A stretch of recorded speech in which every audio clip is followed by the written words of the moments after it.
주에 공부한 그것까지 시험을 봐야 되겠네요. 자, 우리가 지금 시계 공부를 하고 있죠. 시계 공부하고 있습니다. 타이머 컨트롤을 사용하고 있어요. 타이머 컨트롤 사용하기 전에 차트 컨트롤을 이용을 해봤고, 그 다음에 이제 타이머 컨트롤.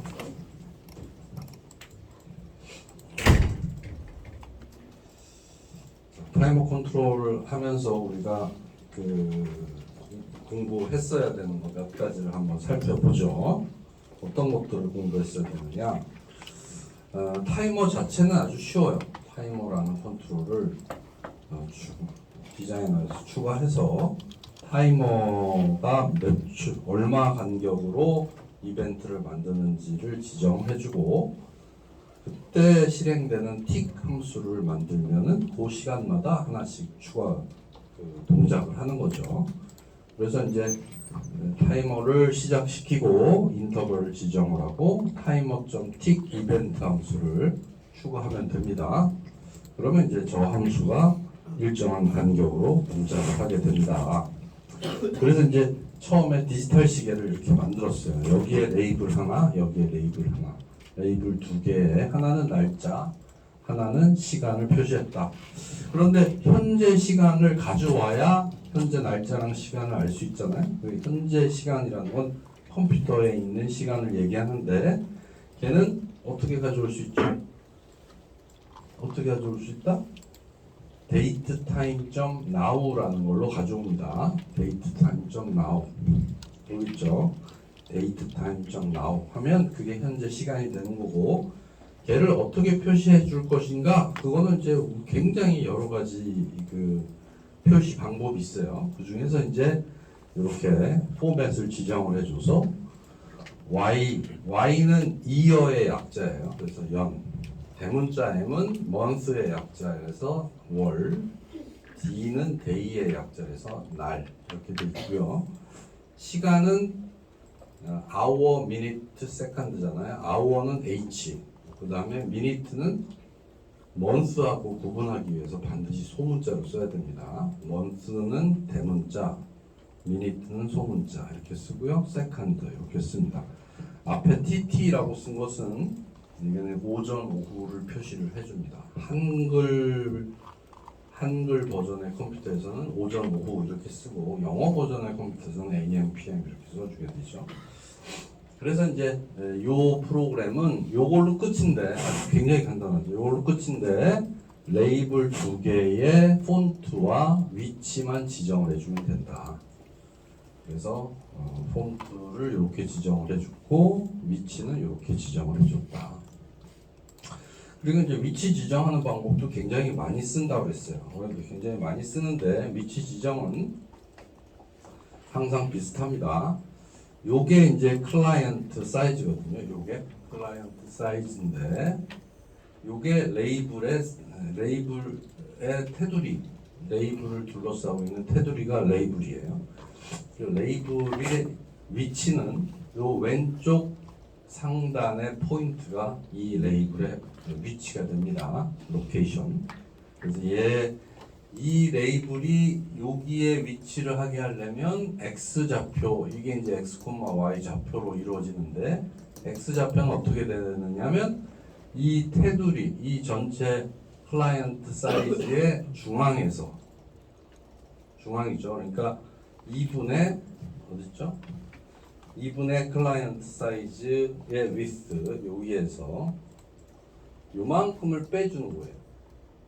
그렇죠? 요만큼 빼주면 요 좌표가 나오죠? 요만큼은 레이블의 width의 2분의 1인 거죠. 그래서 레이블의 width의 2분의 1을 빼주면 이쪽 좌표가 나온다. 높이도 마찬가지로 그런 식으로 계산을 합니다. 그래서 디지털 시계는 굉장히 간단하다. 이거 여러분들이 1분 만에 만들 수 있어요. 1분은 좀 그렇고 5분이면 만들 수 있다. 데이트 타임 좀 now만 하면 되니까, 그러면 그 값을 화면에 표시만 해주면 되니까 아주 간단하다. 근데 아날로그 시계는 그게 아니에요. 아날로그 시계는 아주 복잡하다. 일단 그림으로 시계를 이렇게 동그랗게 표시를 해줘야 되니까 그래픽 라이브러리가 필요하다. 근데 우리가 넷넷에서 윈도우 폼에서 사용하는 그래픽 라이브러리의 이름이 뭐라고 그랬죠? GDI 플러스라고 했어요. GDI 플러스라는 라이브러리를 써야 되는데 얘는 굉장히 많은 요소로 이루어져 있거든요. GDI 플러스가 굉장히 많은 클래스와 구조체들로 이루어져 있어요. 그 중에서 우리가 꼭 알아야 되는 것들이 이런 것들이에요. 뭘 그려주려면 펜이 있어야 돼. 펜이라는 클래스가 있어야 되고, 그 다음에 색깔이 있어야 되는데 그건 컬러라는 구조체예요. 우리가 어떤 게 클래스고 어떤 게 구조체라는 건 구분하기 어려워요. 그냥 펜이 있어야 되고 컬러가 있어야 된다라고 생각하고, 어차피 그게 클래스건 구조체건 사용하는 방법이 똑같기 때문에 그것까지 구분할 필요는 없어요. 예를 들어 시험 문제 닷넷에서 GDI 플러스에 사용하는 컬러는 구조체냐 클래스냐 이런 문제가 나오면 그건 나쁜 문제예요. 그걸 어떻게 알아? 우리가 만든 것도 아닌데 그게 클래스든 구조체든 우리는 갖다 쓰면 되는데, 펜 클래스가 있고 컬러가 있고, 컬러하고 브러쉬는 같은 거예요. 사실은 컬러하고 브러쉬는 똑같이 색깔을 의미하는데 컬러를 써도 되고 브러쉬를 써도 돼요. 컬러와 브러쉬는, 컬러는 색깔이고 브러쉬는 붓이라는 뜻이니까 의미는 다르지만 같이 사용할 수 있다. 그 다음에 폰트, 그 다음에 이제 제일 중요한 게 이 그래픽스 클래스다. 이 그래픽스 클래스 안에 그림을 그려주는 아주 많은 함수들이 들어가 있어요. 그래서 원을 그려라, 사각형을 그려라, 뭐 홀을 그려라, 뭐 사각형을 채워라, 뭐 이런 굉장히 많은 그 함수들로 이루어져 있고요. 그렇죠. 이거 말고도 훨씬 더 많아요. 훨씬 더 많이 있다. 이거 말고도 훨씬 더 많이 있다. 훨씬 더 많이 있습니다.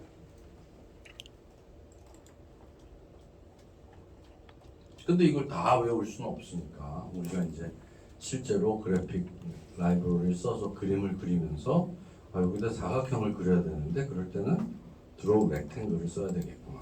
여기다 원을 채워야지 되는데 그럴 때는 필 엘립스를 써야겠구나. 이렇게 내가 사용하는 것들만 찾아서 쓰다가 기록을 해놓고 나중에 필요하면 그걸 이제 참조해서 사용을 하면 된다. 사용하지 않았던 라이브러리 함수가 필요하다면 그때는 이제 그래픽스를 들어가서 거기서 뭐가 있는지 이렇게 찾아봐야 되겠죠. 이걸 다 외울 수는 없다.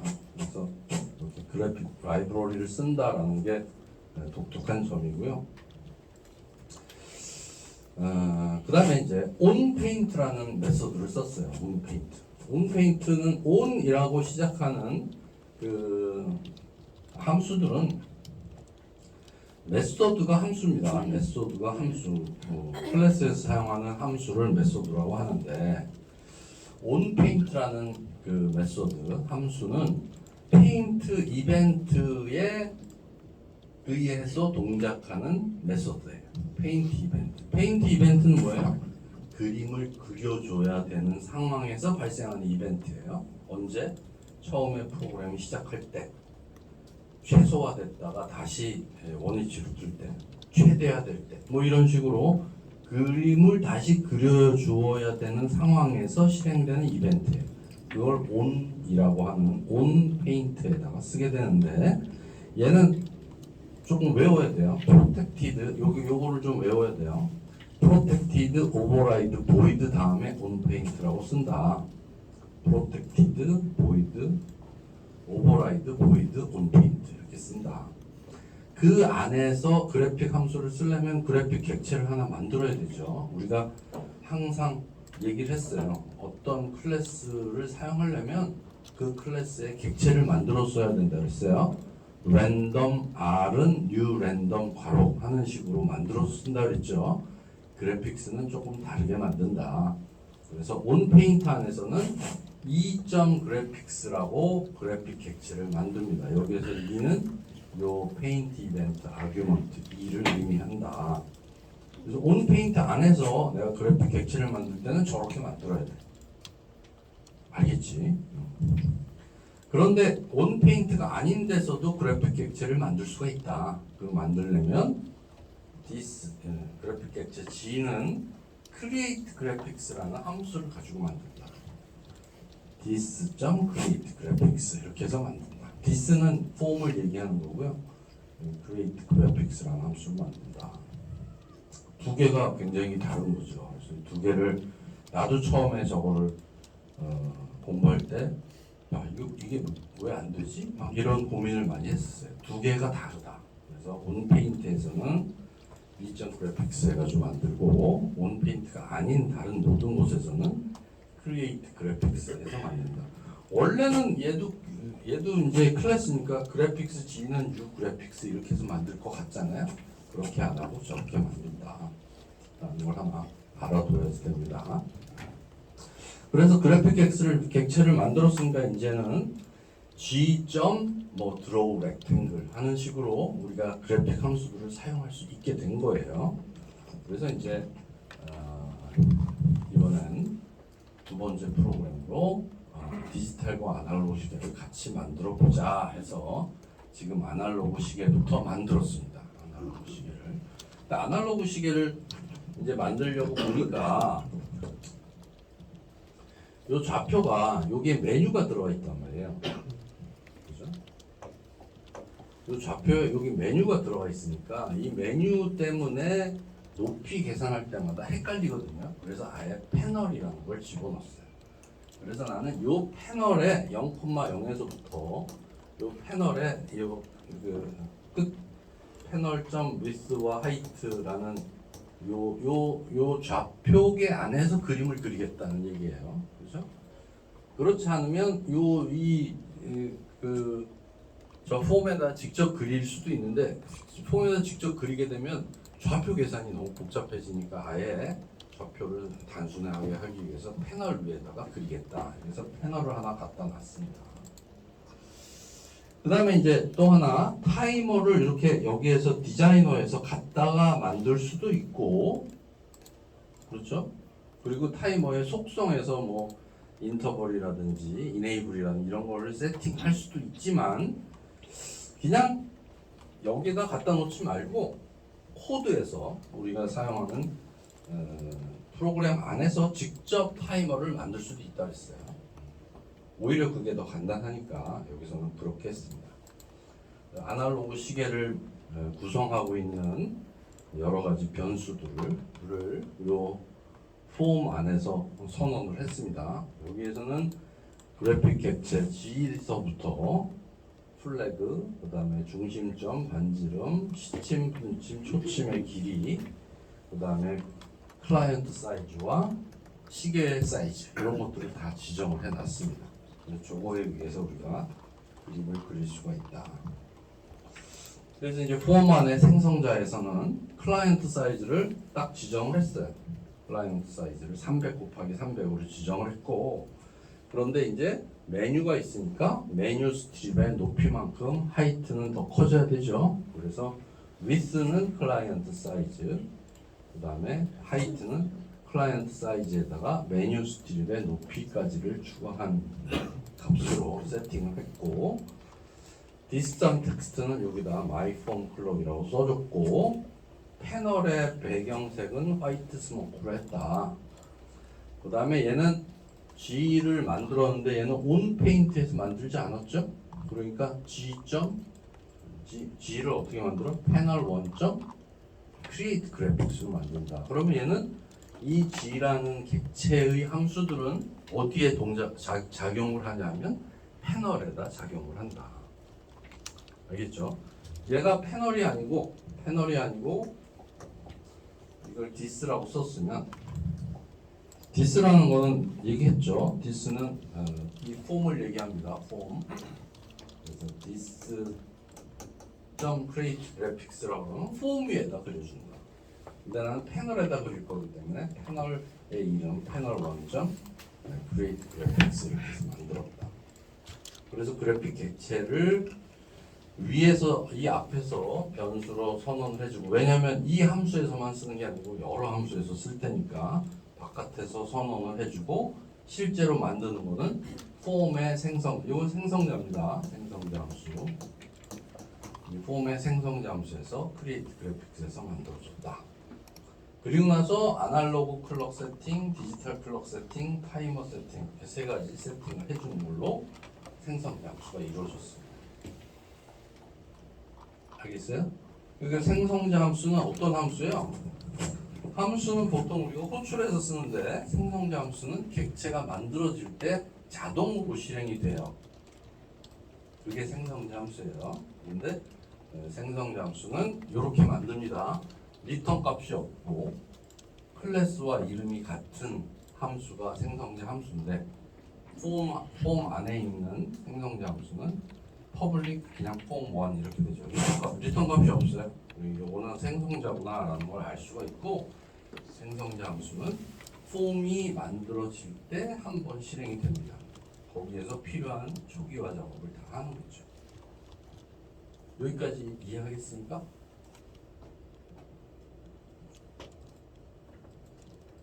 이해하겠습니까?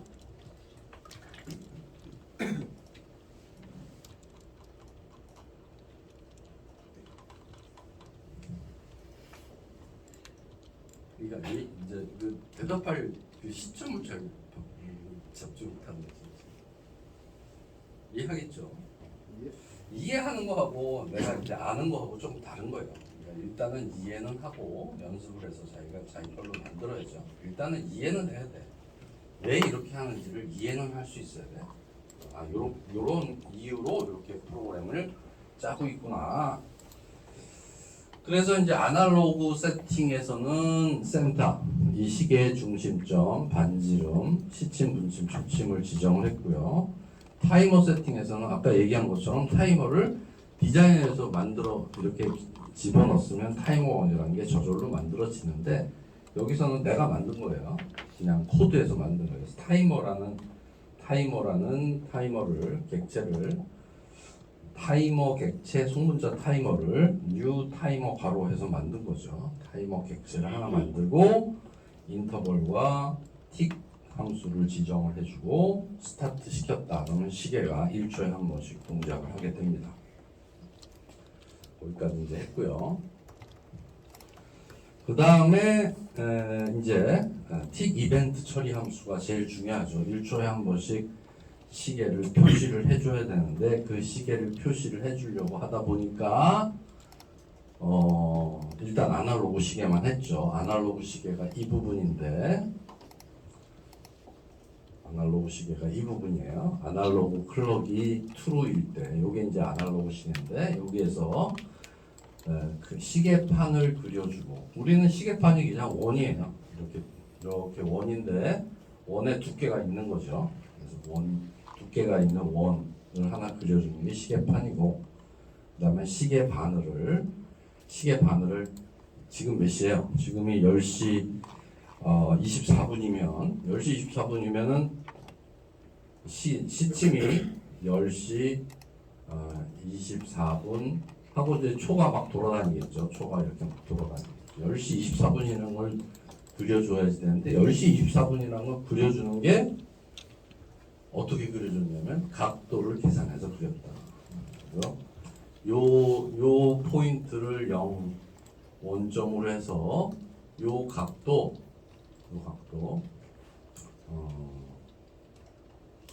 요 각도는 이제 이렇게 생긴 각도죠. 이렇게 생긴 각도를 계산을 해서 사인 코사인을 이용해서 XY 좌표를 계산을 했다.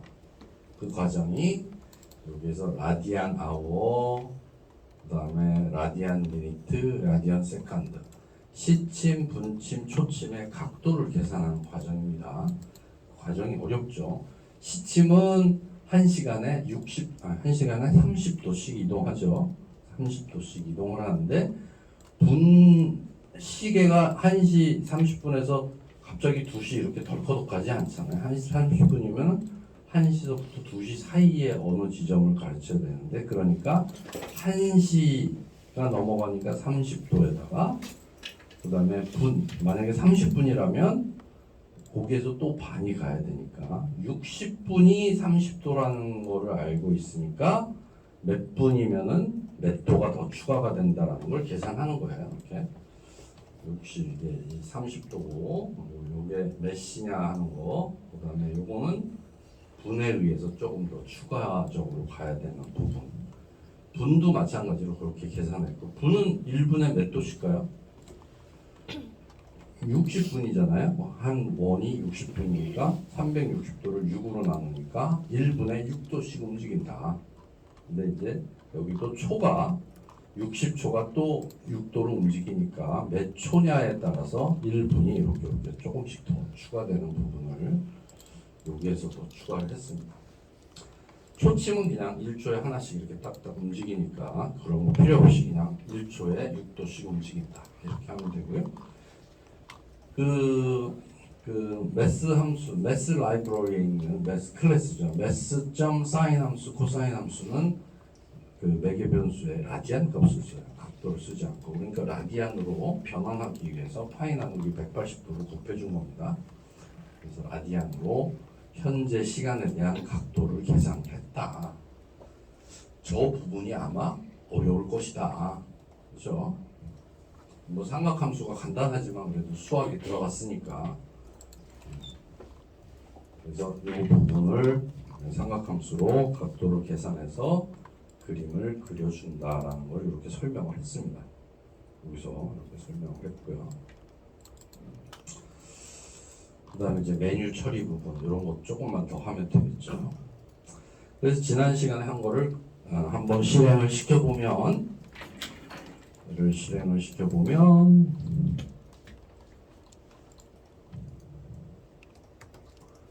이렇게 아날로그 시계가 지금 10시 27분 정도 된 것 같아요. 그렇죠?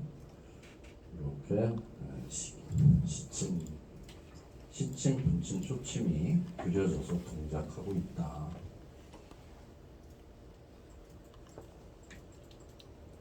알겠죠? 그럼 여러분들이 이런 것도 그릴 수 있을 거예요. 예를 들면 여기에서 내가 이게 몇 시 몇 분인지 정확하게 잘 안 보여. 그러면 여기에다 이렇게 선을 이렇게 그려줄 수도 있겠죠. 시침, 분침, 초침으로 이렇게 선을 그려줄 수도 있고. 야 이게 뭐냐 시계가 선을 이렇게 그리면 이게 보이냐 바늘하고 헷갈려서 안 보인다 그러면은 여기에다가 12시 여기다가 12시 6시 3시 9시 1시 2시 이렇게 동그라미를 치든지 아니면 뭐 눈금을 그리든지 해가지고 여기에다 바늘을 만들어주면 조금 더 잘 보이겠죠. 바늘은 어떻게 그리겠어요? 여기에 뭐라 그러나 눈금은 어떻게 그리겠어요? 눈금 하나만 그려볼까? 점점 더 복잡해지고 있어, 그렇지? 눈금 여기다 12시라는 눈금 하나만 그리면 어떻게 되겠어요? 요 눈금은 어때? 이게 지금 원이 이렇게 생긴 거라고 했잖아요, 원이 이렇게 생긴 거에 테두리가 두께가 있는 거예요. 원 위에다가 이렇게 그리면 되겠죠?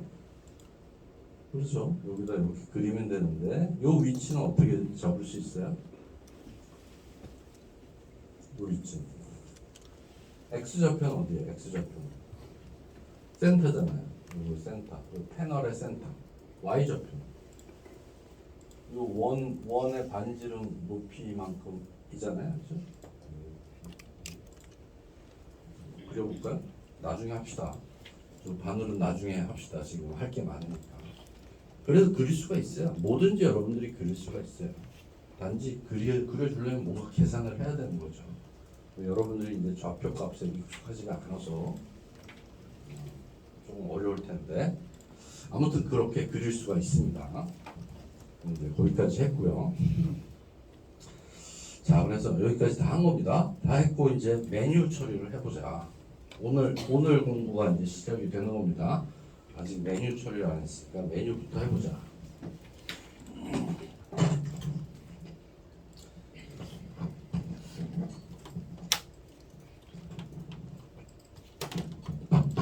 근데 이렇게 지난 시간에 한 거를 잠깐 복습하는데도 30분이 지나갔어요. 그렇죠? 그러니까 조금 복습이 좀 긴 거야. 내가 여러분들 이해 못할까 봐 자꾸 설명을 하니까 좀 길어진 거예요. 그만큼 여러분들은 좀 잘 이해를 해야 됩니다. 계속 설명을 하고 있습니다. 자, 메뉴 처리 부분 하죠. 디자이너에 가서 디자이너에 메뉴가 있죠. 여기에다가 씁니다. 보기라고 쓸게요. 보기. 교수님, 저 안 넘어가요. 이게 안 보이는구나. 다시 디자인으로 가죠. 이게 소스 코드고. 뭡니까? 드로우 핸즈 안 했습니까 우리? 왜 여기 에러가 납니까? 드로우 플러그 돼 있어. 뭐죠? 우리 지금 실행했었는데. 자, 그죠? 다시 한번 실행을 해보면 내가 뭐 건드렸나요? 요거기에 가로가 빠졌네요. 가로가 빠졌네요. 내가 요거 가로를 저기 지웠던 것 같습니다. 동작하죠 지금. 동작하는데 디자인으로 가서 여기에다가 메뉴가 있는데 메뉴에다가 보기라고 씁니다. 보기 메뉴가 있고 보기 메뉴의 서브 메뉴로 아날로그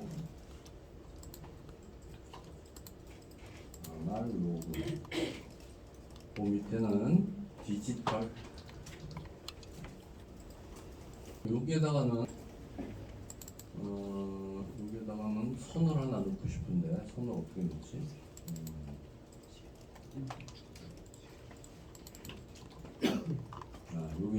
여기에 보면 오른쪽에 화살표가 보이잖아요. 아날로그, 디지털하고 여기에 커서를 갖다 대면 오른쪽에 콤보 박스 보이는데 여기에다가 세퍼레이터라는 걸 넣으면 됩니다. 세퍼레이터 넣으면 이렇게 선이 하나 생기죠. 그다음에 종류 이렇게 써주면 됩니다. 그 다음에 여기는 옵션이라고 했는데 실제로 옵션을 만들진 않았어요. 옵션이라는 거 하나 만들고 보기는 이렇게 만듭니다. 여기에 있는 가로선은 세퍼레이터라는 겁니다. 여기 눌렀을 때 여기 세퍼레이터.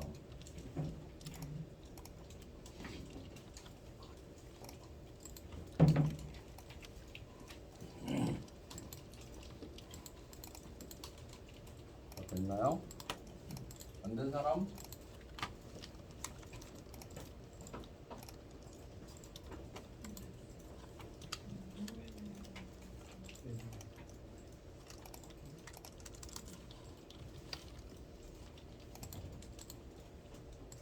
자, 됐습니다. 이제 아날로그하고 디지털 이 두 개가 중요한데 자, 아날로그 메뉴를 눌렀을 때 실행하는 코드는 아날로그를 더블 클릭하면 나옵니다. 한번 더블 클릭해보죠. 더블 클릭. 그러면 여기 아날로그 메뉴의 이름이 나오고 아날로그 툴 스트립 메뉴 아이템 클릭이라고 나오죠. 여기에 아날로그 클럭, A클럭 플래그라는 게 있었잖아요. A클럭 아날로그 시계인지를 알 수 있는 플래그를 얘를 true로 바꿔줍니다.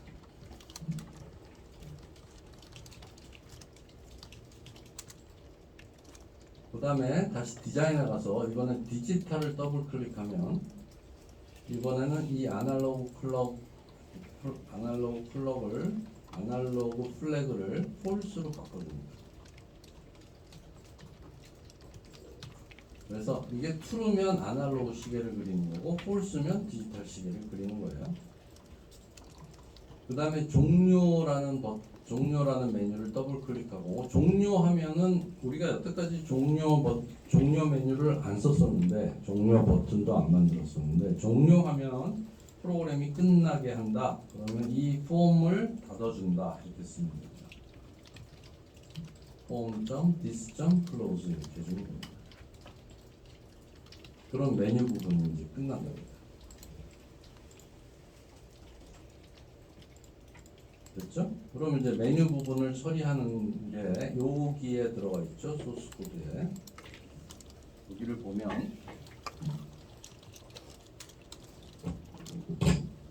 여기를 보면 아날로그 플래그가 true일 때 우리가 했었던 건 다 이 부분입니다. 시계 그려주는 게 아날로그가 true일 때 아날로그 시계를 그려주는 거고요. 아날로그 시계가 false일 때는 이 부분을 해주면 됩니다. 얘는 디지털이니까 현재 시간을 가져와서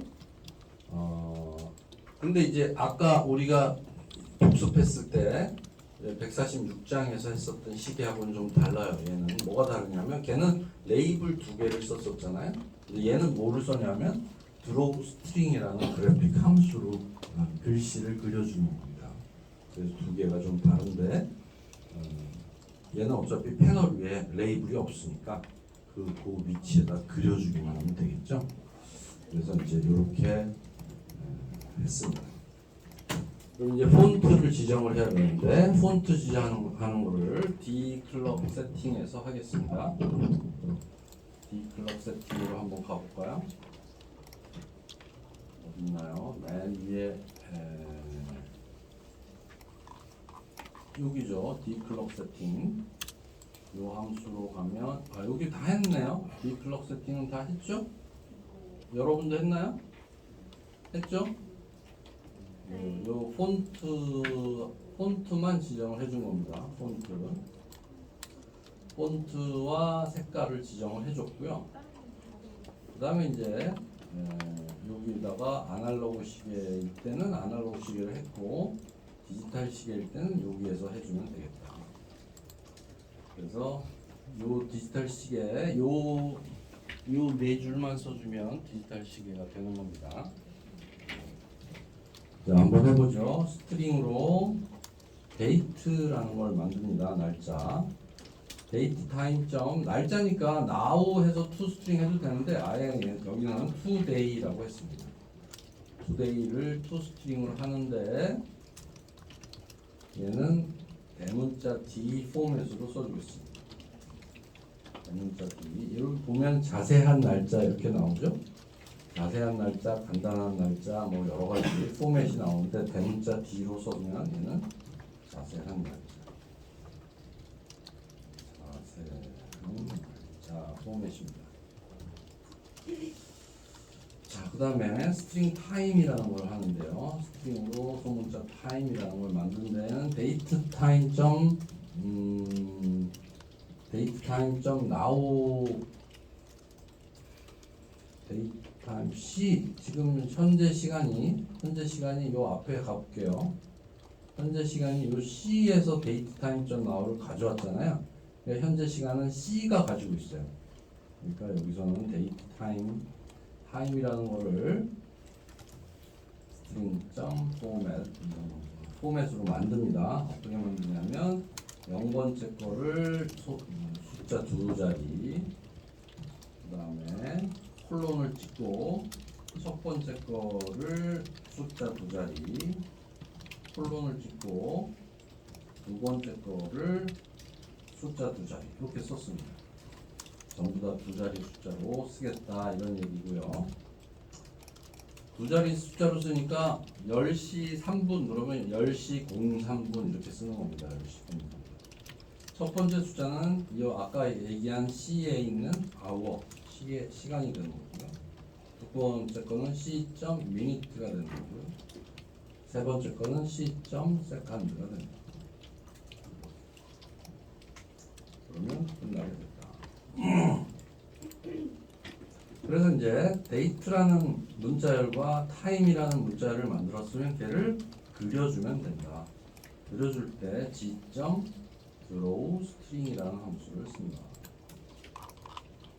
문자열을 그려주세요.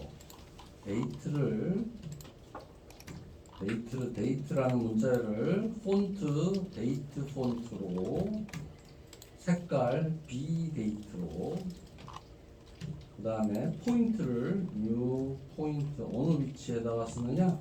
50, 100에다가 쓰겠다. 이렇게 지정했습니다.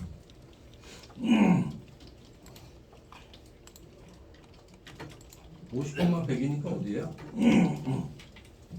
50, 100이니까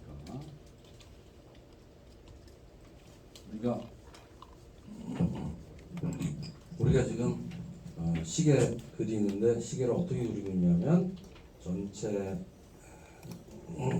클라이언트 사이즈 안에 패널을 만들었는데 이 패널에서 그림이 G는 패널에서 만들었으니까 이 패널에다 그려주는데 패널에 50, 100 이게 사이즈가 200이란 말이야. 200인데 50, 100이니까 50 위에서부터 50 그다음에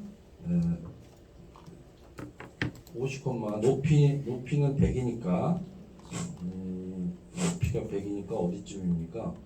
이게 200이니까 이 정도 되겠네요. 이 정도의 이렇게 날짜를 써주겠다.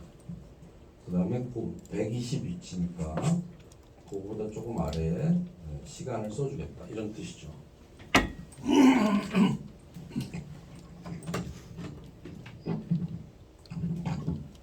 자, 그 다음에 G.draw string time을 쓰는데 얘는 폰트 타임 폰트에 그 다음에 타임 색깔의 위치는 50, 120 위치에 써주겠다.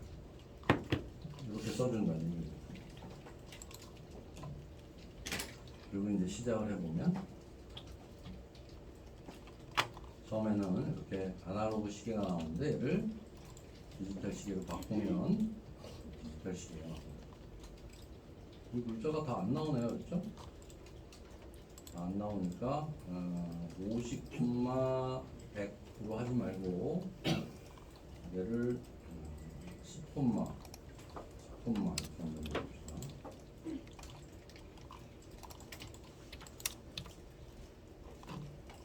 아날로그에서 디지털로 바꾸면 이렇게 나오죠.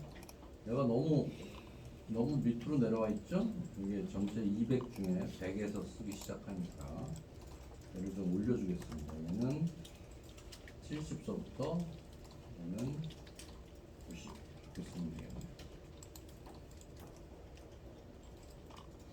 이제 아날로그 시계, 디지털 시계.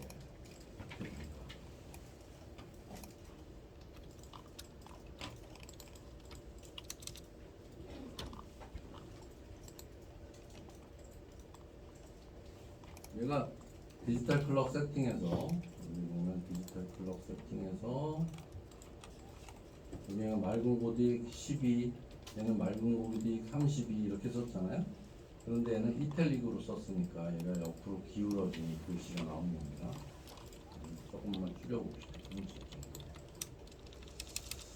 그리고 얘는 스카이 블루고 얘는 스틸 블루인데 색깔이 너무 비슷하죠. 얘를 스카이 블루라고 하지 말고 오어시스 점 오렌지로 써보죠. 오렌지 색깔이 있죠.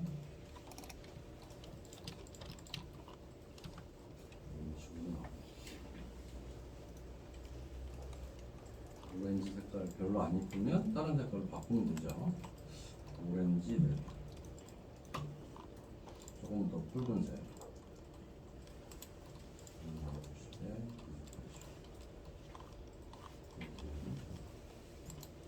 그래서 자세한 날짜 포맷이 연월일에 묘일까지 나온다. 연월일 넣습니다.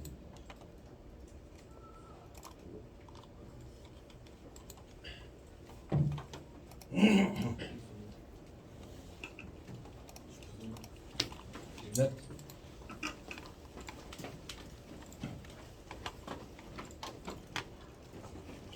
시계를 그리면, 그렇지?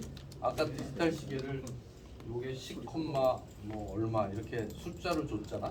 그러니까 얘가 이쪽으로 치우쳐져서 그려지겠지. 그러니까 걔도 뭐 비율을 따져서 계산해서 그리는 게 좋겠다. 우리가 콘스탄트를 사용하면 이렇게 콘스탄트를 상수값을 사용하면 우리가 프로그램을 쉽게 크기를 바꿀 수가 있습니다. 자, 그래서 이제 시계가 끝났어. 시계가 끝났고 끝났다.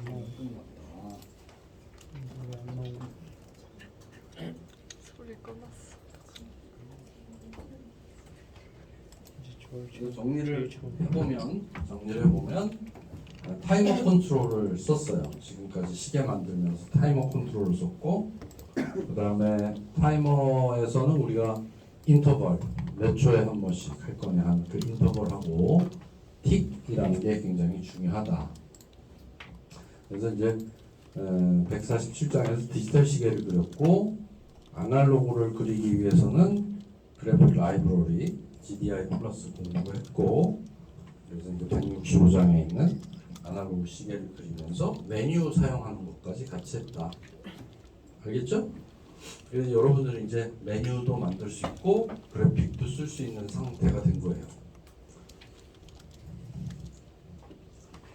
자, 그럼 이제 거기까지 한 상태에서 다음 슬라이드를 오늘 강의 자료로 한번 보죠.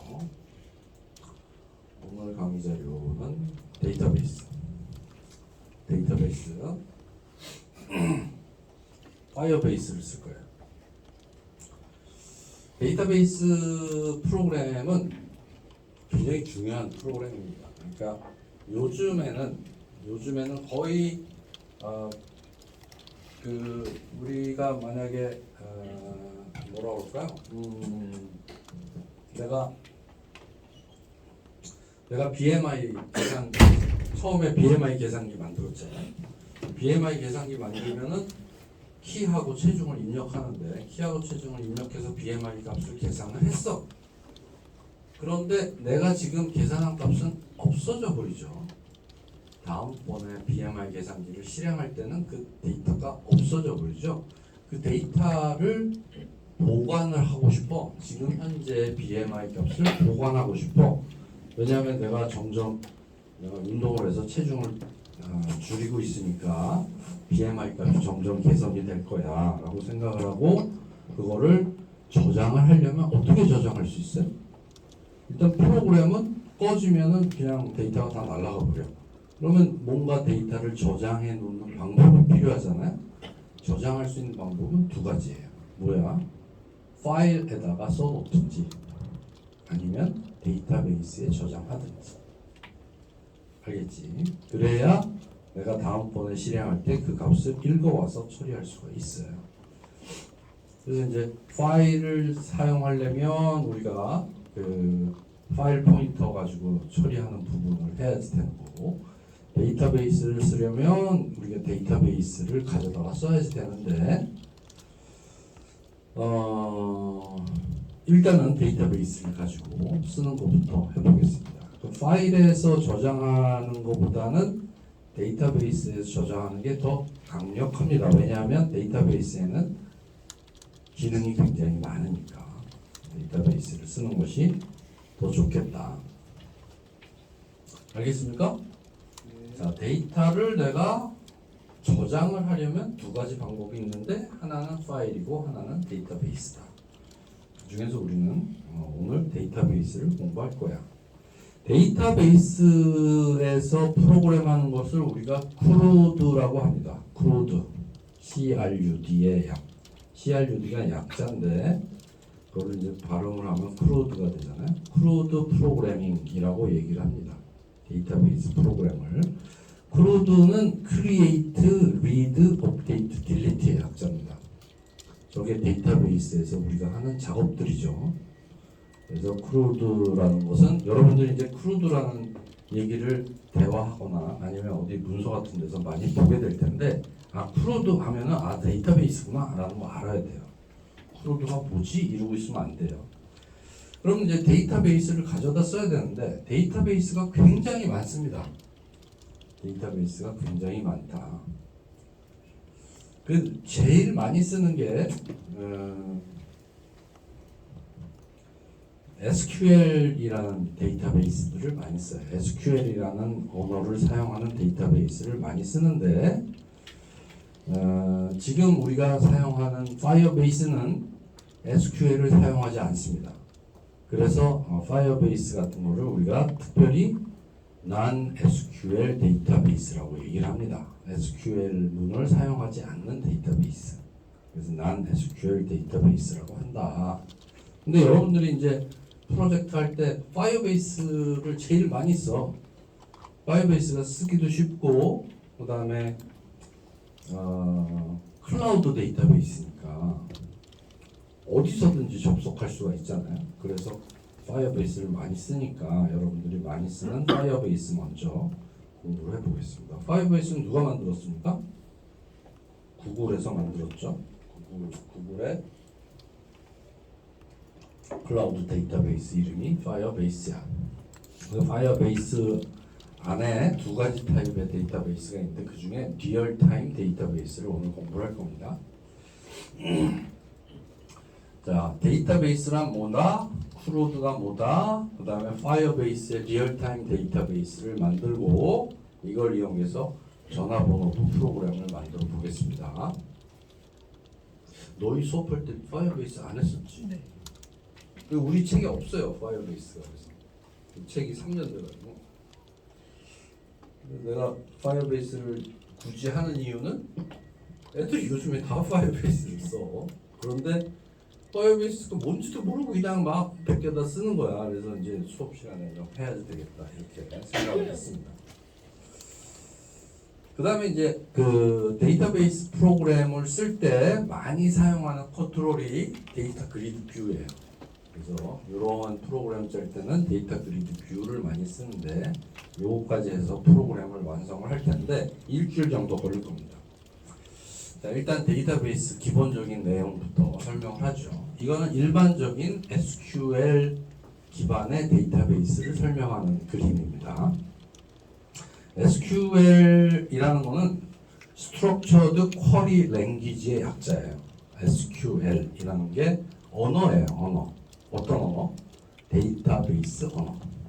그래서 이제 데이터베이스 언어인데 그 SQL이라는 게 데이터베이스는 여러 회사들이 만들었거든요. 대표적인 게 오라클이나 아니면은 그 마이크로소프트의 SQL 서버라든지 아니면 MySQL이라든지 이런 것들이 그 굉장히 일반적으로 쓰이는 데이터베이스인데 그 데이터베이스에서 어떤 동작을 명령을 실행하는 언어는 SQL이라는 언어를 사용을 한다. 그래서 SQL 기반의 데이터베이스들이에요. 그게 이제 가장 우리가 쉽게 접할 수 있는 마이크로소프트의 액세스라는 것도 데이터베이스예요.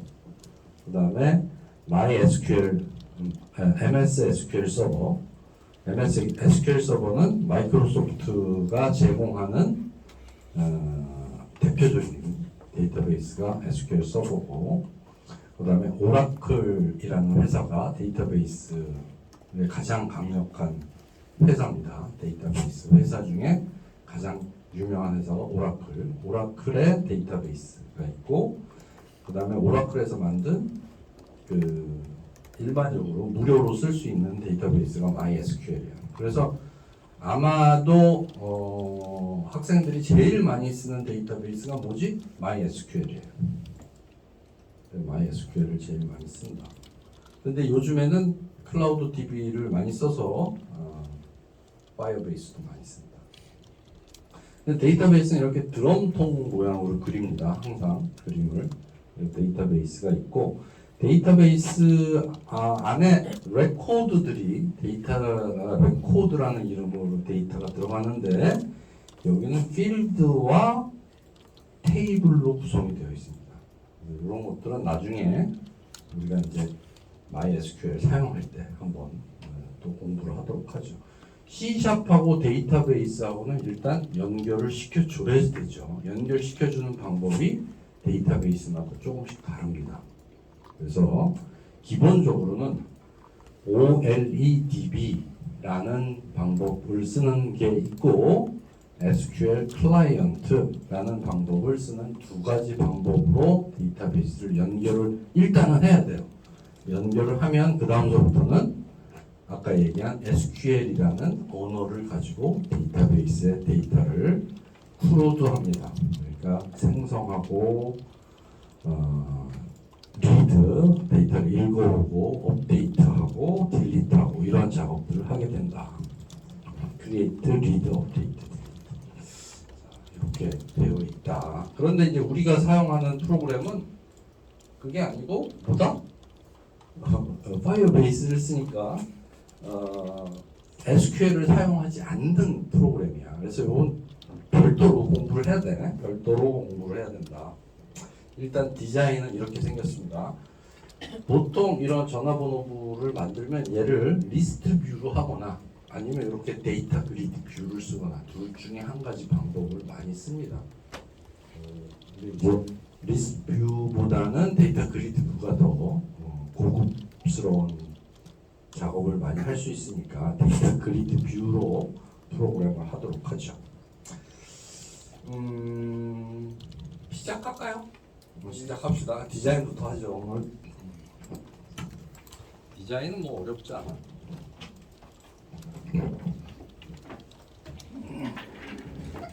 자, 그러면 22번째 프로젝트 추가 새 프로젝트 윈도우 폼스 앱으로 22번째 파이어베이스라고 씁시다. 파이어베이스.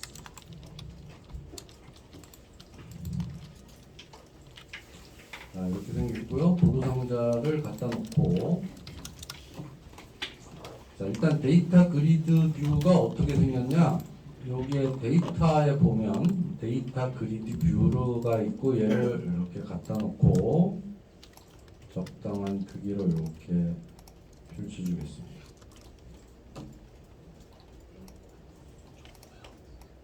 자, 이렇게 해주고요. 얘는 데이터 그리드 뷰야.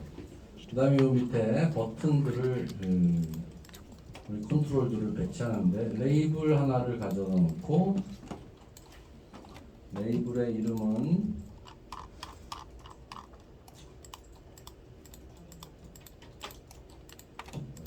레이블의 이름은 ID라고 바꾸죠. 텍스트를 ID라고 하겠습니다. 얘는 순번, 순 1번, 2번 데이터 들어갈 때마다 1번, 2번이라고 써줄 거고요. 옆에 텍스트 박스를 하나 갖다 놓겠습니다. 이렇게. 그다음에 얘를 복사해서 이걸 CV.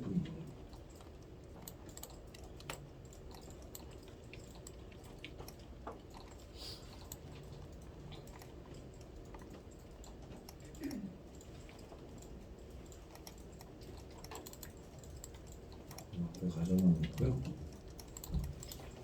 디자인할 때 얘를 이렇게 블록으로 잡아서 이 높이를 같게 만들고요.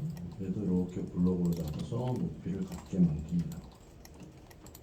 그럼 여기에 이제 텍스트 박스 4개가 들어가 있고, 그 다음에 버튼을 8개를 갖다 놓고요. 버튼 하나, 버튼을 조금 넓히자. 컨트롤 C 둘,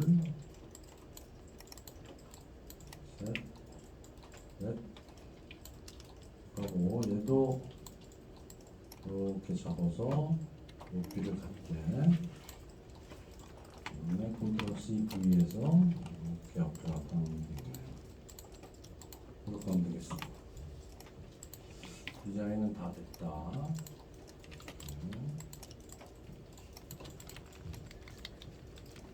자, 얘를 전화번호라고 바꾸죠. 폼 속성을 내가 이렇게 갖다 놓겠습니다. 자, 텍스트를 폼의 텍스트를 전화번호로 파이어베이스까지 쓸까요? 파이어베이스 폰북이라고 쓰죠. 폰북. 파이어베이스를 이용한 폰북. 그 다음에 여기는 ID. 얘 폰트를 다 바꾸겠습니다. 폰트가 좀 이뻐야 되니까 얘 전체를 블록으로 잡아서 여기 보면 폰트가 안 나오네요. 얘를 빼야겠네요. 얘를 빼고 폰트가 나오죠. 폰트를 맑은 코딩으로 이렇게 했습니다.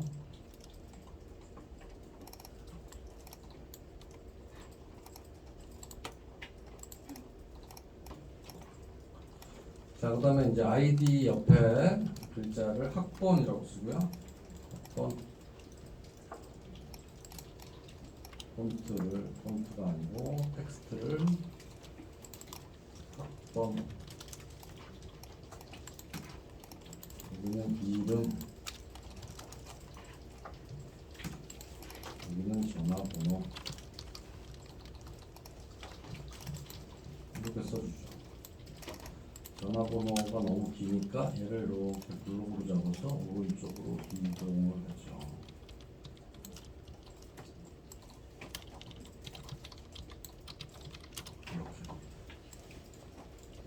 됐죠? 얘는 프로그램에서 써야 되니까 얘는 텍스트 박스니까 이름을 네임 속성을 텍스트 txt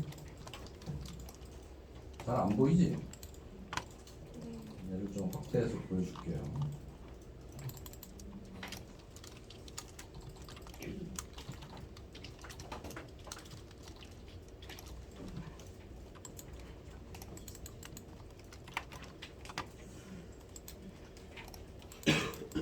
이제 첫 번째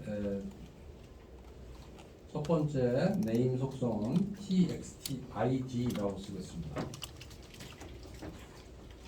자, 그 다음에 두 번째 텍스트 박스는 txtsid라고 하겠습니다. sid 스튜던트 id 학번.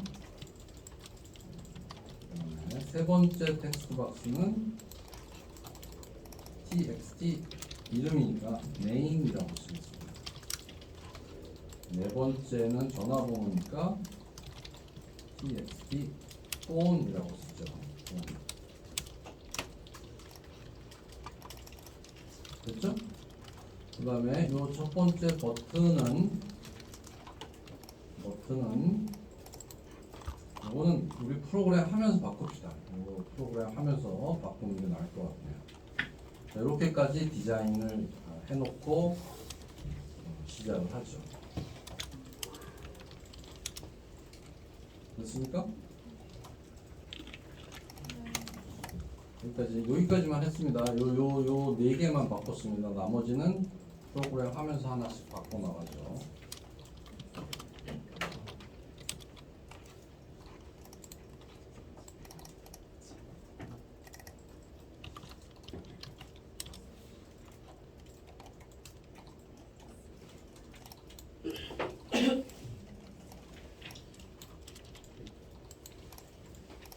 얘를 실행하면 뭐 디자인한 창만 나오겠죠. 아무것도 안 됩니다. 지금 뭐 아무것도 안 되고 디자인한 창만 나오죠. 이 상태.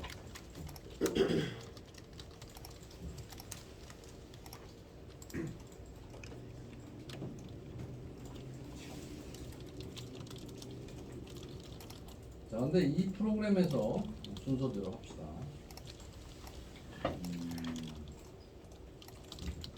이 프로그램에서는 파이어베이스를 쓸 거예요. 파이어베이스를 써야 되니까 파이어베이스에서 이걸 하나 만들어야 돼. 파이어베이스 프로젝트는 이런 순서로 만듭니다.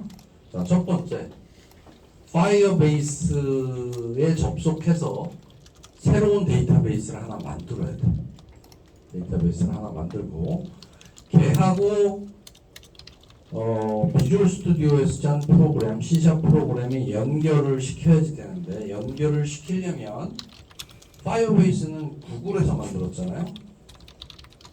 비주얼 스튜디오 C#은 마이크로소프트에서 만들었잖아요. 둘 사이를 연결시켜주는 패키지가 하나 필요해. 그 패키지를 우리가 추가를 해야 됩니다. 패키지를 하나 추가하는데 그 패키지 이름이 파이어샵이야. 그리고 나서 비주얼 스튜디오에서 파이어베이스 사용하려면 가지를 유징에 추가를 해줘야 돼. 그럼 이제 프로그램을 시작할 수가 있어요. 천천히 합시다. 순서대로 한번 해봅시다. 자, 처음에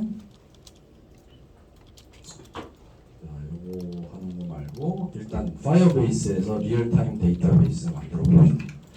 자, 파이어베이스에 접속을 합니다.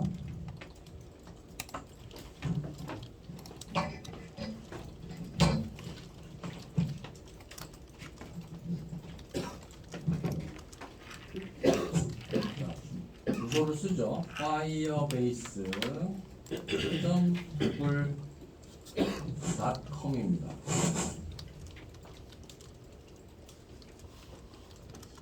이건 파이어베이스입니다. 이게 여기에 로그인을 합니다. 자기 아이디로.